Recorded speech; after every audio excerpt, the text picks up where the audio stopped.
Mesdames et messieurs, bonsoir. Il est 20h sur ITV, c'est parti pour le journal. À la une de l'actualité, ce soir, clôture du dialogue national sur le système politique. Les participants sont sortis satisfaits à l'issue des travaux. Ils veulent la concrétisation des recommandations et une implication de tous les segments de la population sénégalaise. À suivre en début d'édition le compte-rendu de Babacar Seck. Après 5 jours de discussion, le dialogue national sur le système politique a été clôturé donc aujourd'hui à Diamniadio par le ministre de l'Intérieur. Des consensus ont été trouvés dans la plupart des thématiques de discussion, a confirmé Jean-Baptiste Tine. À 3 jours de la Tabaski, les vendeurs de tissus livrent des témoignages contrastés au marché des HLM. Certains affirment que les ventes ont baissé par rapport aux années précédentes. D'autres estiment que l'activité suit son cours malgré le changement d'habitude des clients. À suivre le reportage d'Elisabeth Grasti. Ce jeudi 5 juin marque le jour d'Arafat, jour sacré, et c'est l'un des piliers fondamentaux du Hajj, la station d'Arafat et ses mérites. Vous allez suivre les éclairages de l'imam Mokhtar Ndiaye. Il est le chargé de la communication de l'Association nationale des imams et oulémas du Sénégal. Voilà pour les titres. Dans un instant,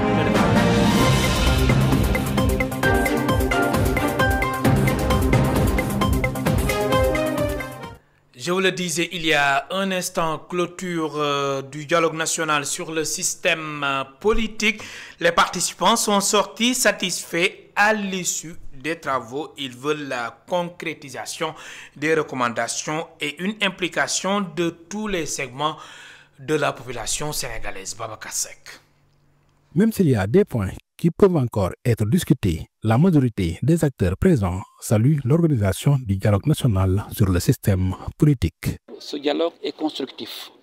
Il apporte des innovations, il apporte de la nouveauté dans le processus électoral, dans le processus politique et démocratique du Sénégal.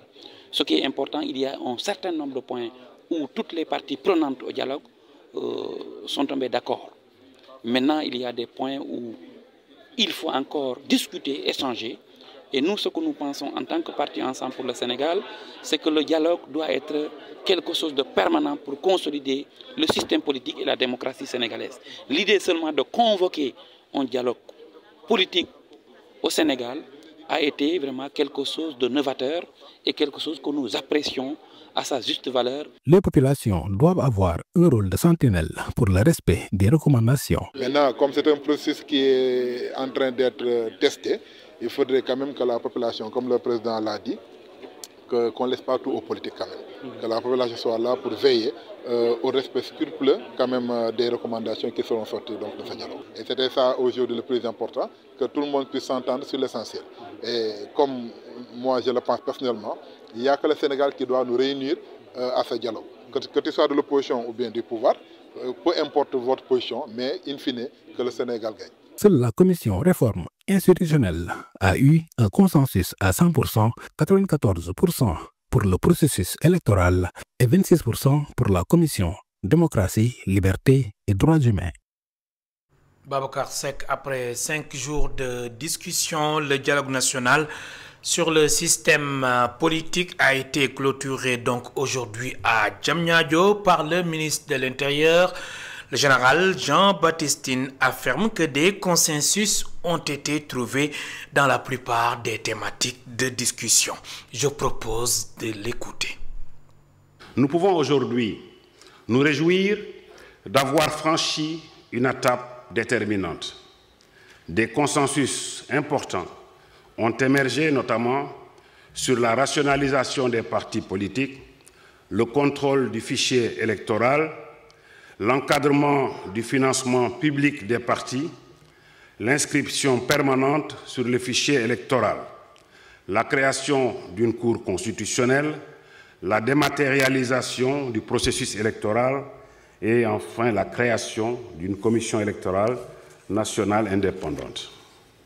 Ces avancées sont porteuses d'espoir pour une gouvernance politique plus moderne, plus transparente et plus efficace. Mesdames, Messieurs, sans anticiper sur le rapport général qui exposera en détail les recommandations issues de vos travaux, je voudrais vous réaffirmer l'engagement ferme du gouvernement à veiller à leur mise en œuvre effective.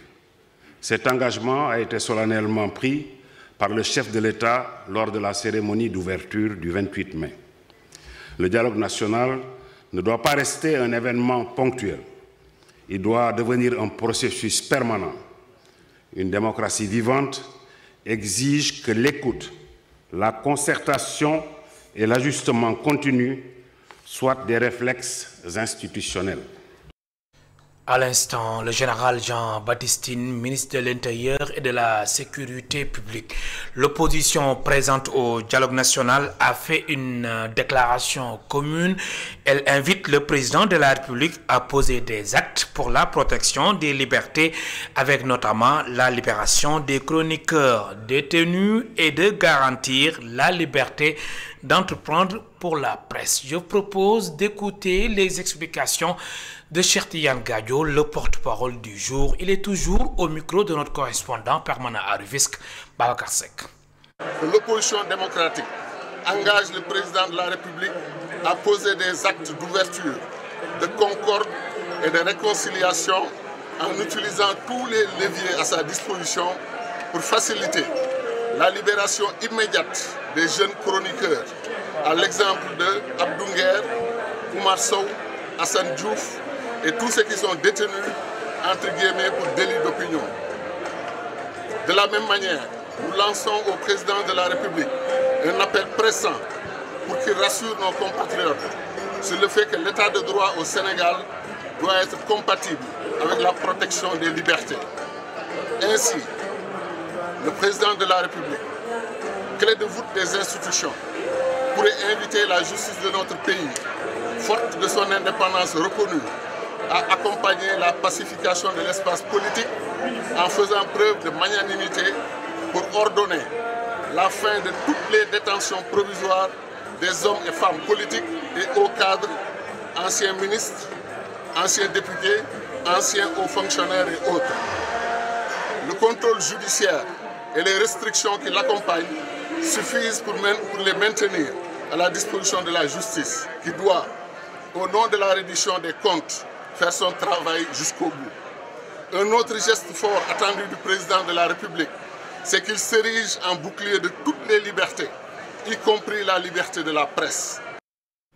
Parlons de tout à fait autre chose. À 3 jours de la Tabaski, les vendeurs de tissus livrent des témoignages contrastés au marché des HLM. Certains affirment que les ventes ont baissé par rapport aux années précédentes. D'autres estiment que l'activité suit son cours malgré le changement d'habitude des clients. Reportage sur place avec Elisabeth Gracine et Cheikh Ahmed Tidiane Diouf. Au marché HLM, les boutiques de tissus ne manquent pas. Les étals débordent de variétés de pagnes, basins, voiles et brodés. C'est ici que nous avons rencontré ce vendeur. Pour lui, la fréquentation a bien changé cette année-ci.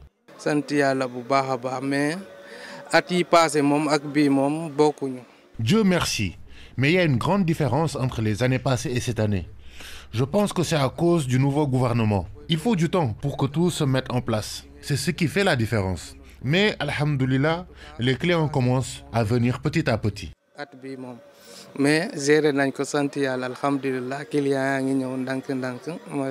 Un peu plus loin, cette jeune dame vendeuse expose fièrement ses étoffes multicolores. Elle reste confiante malgré un marché qu'elle juge parfois instable.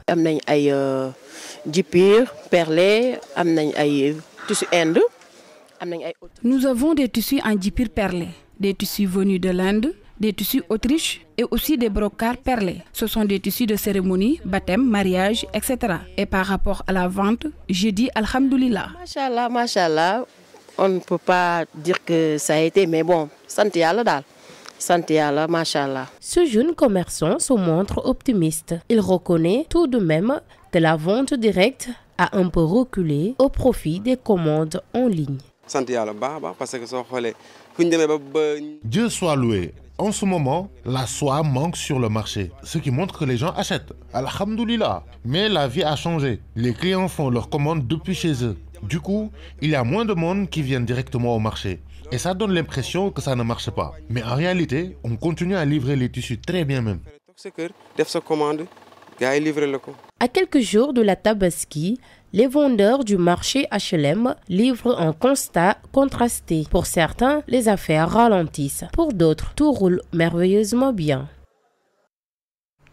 Ce jeudi 5 juin marque le jour d'Arafat, jour sacré, et les pèlerins se réuniront sur la plaine d'Arafat, près de la Mecque, pour la prière et la méditation. Et c'est l'un des piliers fondamentaux du Hajj, la station d'Arafat et ses mérites. Éclairage avec l'imam Mokhtar Ndiaye.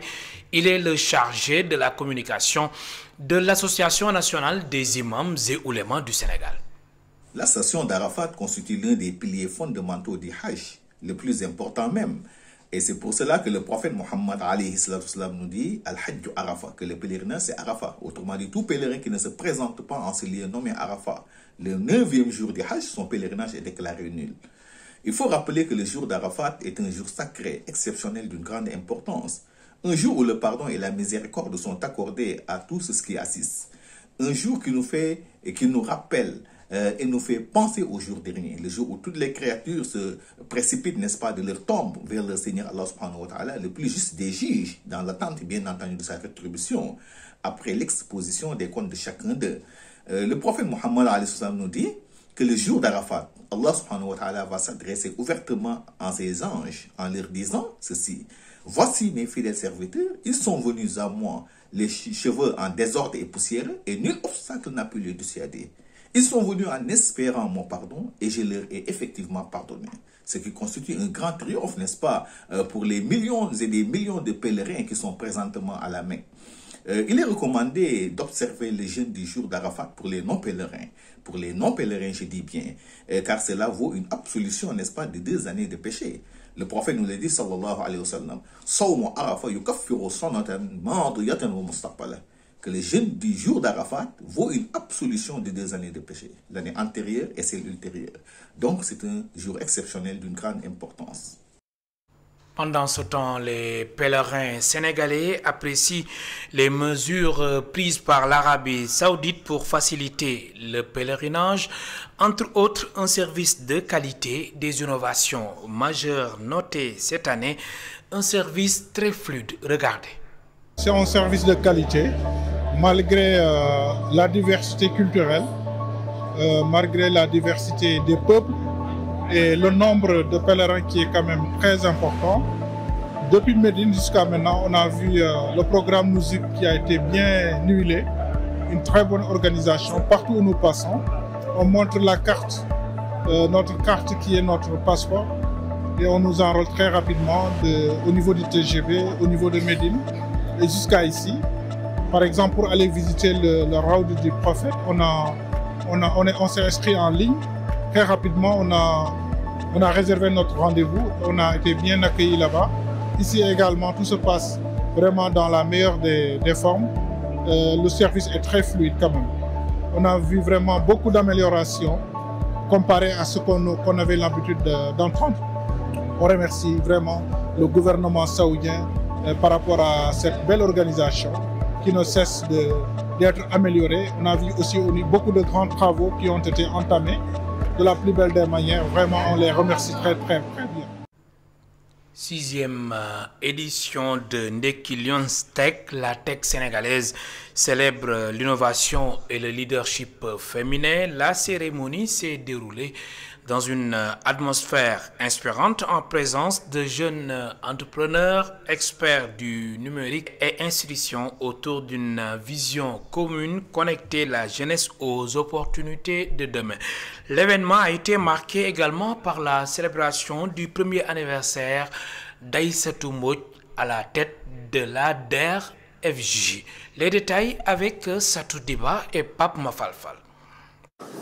La 6e édition du Ndeki Lions Tech s'est tenue dans une ambiance dynamique et inspirante. Une édition particulière marquée par une double célébration, celle de la croissance continue de l'événement, devenu un rendez-vous incontournable pour la jeunesse tech sénégalaise, et celle du premier anniversaire d'Aïssatou Mbodj en tant que délégué général de la DER/FJ qui a dressé un bilan largement positif.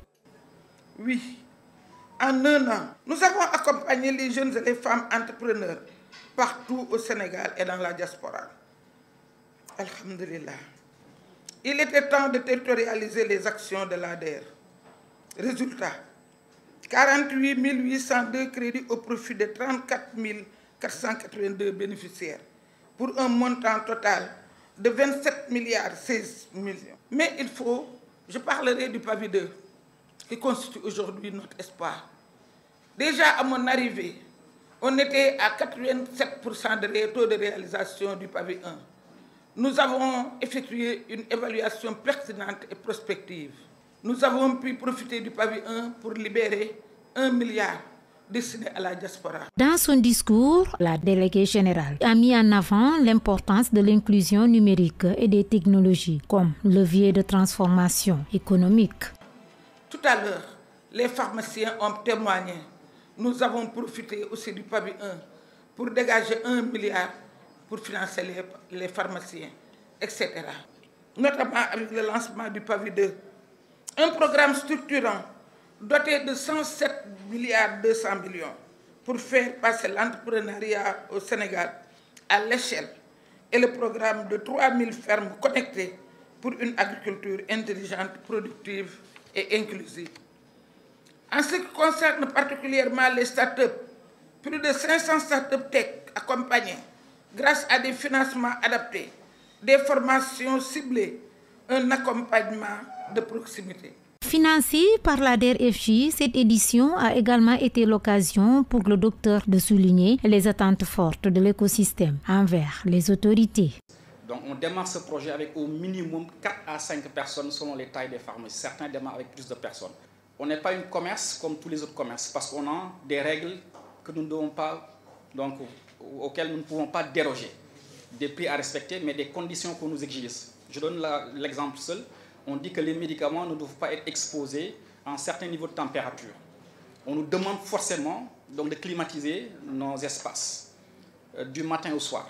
Alors qu'aujourd'hui, là où moi, chez moi, je paye 5 000 francs pour bénéficier de 60 ou 70 kW, je paye 15 000 francs pour disposer de ces kilowatts-là au niveau de mon officine. Ce qui me fait en moyenne, si éventuellement j'essaie d'économiser, chaque mois au minimum 100 000 francs en termes de consommation d'électricité. La 6e édition du Ndeki Lions Tech a ainsi permis non seulement de faire le point sur les avancées technologiques impulsées par la jeunesse, mais aussi de saluer le travail d'une femme engagée qui incarne un leadership moderne, stratégique et orienté vers l'action. Le festival de Djegem est prévu du 14 au 16 juin à Tchadjaï. Un CLD, comité local de développement, s'est tenu hier mardi. Voici les précisions du président de l'association pour la promotion culturelle et économique. Ces propos sont recueillis par Muntaga Khan et Momodouba. Il s'agit de Bassirou Ndiaye. Ils ont préparé et aussi à montrer les valeurs culturelles du Djegem, parce que aussi on a tendance à voir que les valeurs culturelles sont en tendance de disparaître. Et comme le disait Senghor, la culture est au début à la fin du développement. C'est-à-dire que sans la culture, comment on peut se développer? C'est sur cette base qu'on a initié ces journées culturelles-là, qui sera riche en matière de culture, mais il y aura beaucoup de troupes aussi qui vont exposer les valeurs culturelles du Djegem. Parce que Djegem, n'oubliez pas, c'est une entité comme le Baoul, comme le Sine, le Saloum et ainsi de suite. Mais on a tendance à voir que quand on sort de ce territoire, quand on dit que Djegem, on ne sait pas où est Djegem. Et Djegem, c'est une entité qui était indépendante, peut-être on est rattrapé par l'histoire, parce qu'il n'a jamais été dirigé, il n'a jamais été gouverné par un roi.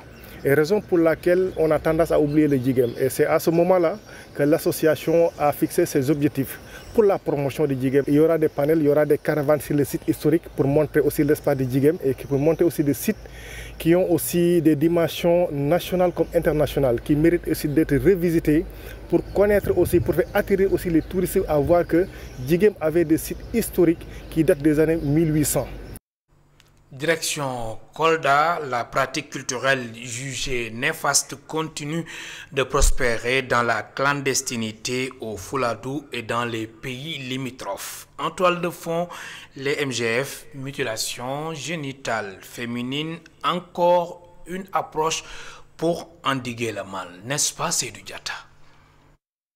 Parmi les stratégies adoptées pour véritablement endiguer le phénomène des mutilations génitales féminines au sud du pays, particulièrement dans la région de Kolda, la promotion de la culture de la dénonciation a été la plus impopulaire auprès des communautés. Résultat, cette pratique culturelle néfaste est toujours maintenue dans la clandestinité. La dénonciation est très mal vue dans nos communautés. Celui qui fait de la dénonciation est stigmatisé dans nos communautés. Donc, nous avons réfléchi à un système, à un dispositif de signalement anonyme qu'il faut mettre en place. Et que ceux qui veulent dénoncer soient protégés du regard de la communauté. Malgré l'adoption de la loi interdisant la pratique de l'excision à l'aube des années 2000, la répression non plus n'a pas réussi à couper la racine du mal, d'où la nécessité de changer de fusil d'épaule. La commune de Dioula-Colon, à la frontière avec la Guinée-Bissau, a accueilli une rencontre transfrontalière sur la problématique. Pourquoi Salikégné et pourquoi nos amis de la Guinée-Bissau? C'est parce que tout simplement ce phénomène-là ne connaît pas de frontières. Et la loi interdisant l'excision date de 1999 au Sénégal. Et en Guinée-Bissau, la loi date de 2011. Donc, les autorités étatiques ont choisi la voie de la sensibilisation plutôt que de la répression, parce que ce sont les mêmes populations, les mêmes coutumes. Avec la mobilité, ce qui se fait ici au Sénégal se fait aussi en Guinée-Bissau. Du côté de la Guinée-Bissau, le roi de Kambadjou se dit résolument engagé à sensibiliser les siens pour déposer les couteaux qui privent l'épanouissement à beaucoup de filles et femmes.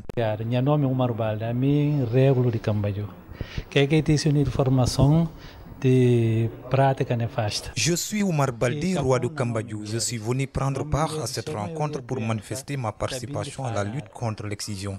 Le Sénégal et la Guinée, c'est le même peuple. Nous devons harmoniser nos positions contre les mauvaises pratiques. Sénégal et Guinée-Bissau est le même peuple. Si Sénégal fait la Kuma,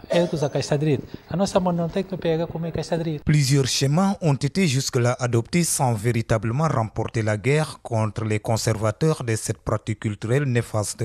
Cette nouvelle démarche initiée par Amref en collaboration avec le Centre Conseil pour adolescents de Kolda suscite beaucoup d'espoir grâce à la forte adhésion communautaire constatée.